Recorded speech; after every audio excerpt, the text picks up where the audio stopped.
এর বিরুদ্ধে। আপনাদের উস্কানিমূলক বক্তব্যের কারণে যে ব্যাপক ক্ষয়ক্ষতি এবং প্রাণহানি হয়েছে তার দায় স্বীকার করে আপনারা পদত্যাগ করুন। ডিবি অফিসে বসে সমন্বয়কদেরকে জোর করে যেভাবে রাজনৈতিক কর্মসূচি প্রত্যাহারের যে সিদ্ধান্ত নিয়েছে সেটি একেবারে রাষ্ট্র যে আর রাষ্ট্রের জায়গায় নাই তা প্রমাণ করে। রাষ্ট্রীয় শোক পালনের ঘোষণা দিয়েছে আজ।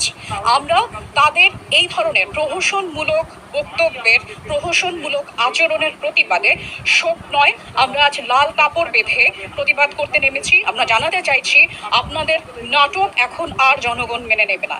সাধারণ শিক্ষার্থীদের হয়রানি করা বন্ধ করুন।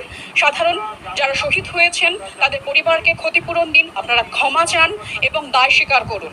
যারা হচ্ছেন সরকারের উচ্চপদস্থ ব্যক্তি আছেন, আপনাদের অপরিণামদর্শিতা, আপনাদের দায়িত্ব জ্ঞানহীনতা, আপনাদের উস্কানিমূলক বক্তব্যের কারণে যে ব্যাপক ক্ষয়ক্ষতি এবং প্রাণহানি হয়েছে তার দায় স্বীকার করে আপনারা পদত্যাগ করুন।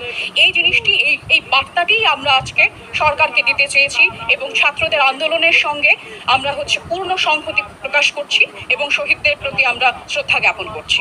আজকে আমরা দেখতে পাই যে এই সরকার ডিবি অফিসের মাধ্যমে পুলিশি রাষ্ট্র কায়েম করতে চাচ্ছে। সেজন্য আমরা ধিক্কার জানাই। আমরা শিক্ষক সমাজ, আমরা ছাত্রদের পাশে আছি।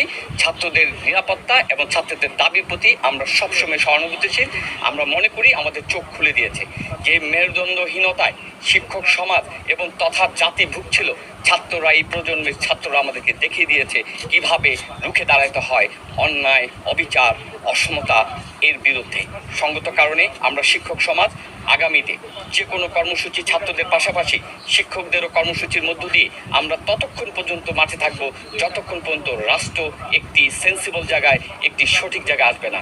আমরা মনে করি রাষ্ট্র পরিচালনায় গণতান্ত্রিকভাবে দল পরিচালনা করবে, এটি সত্য।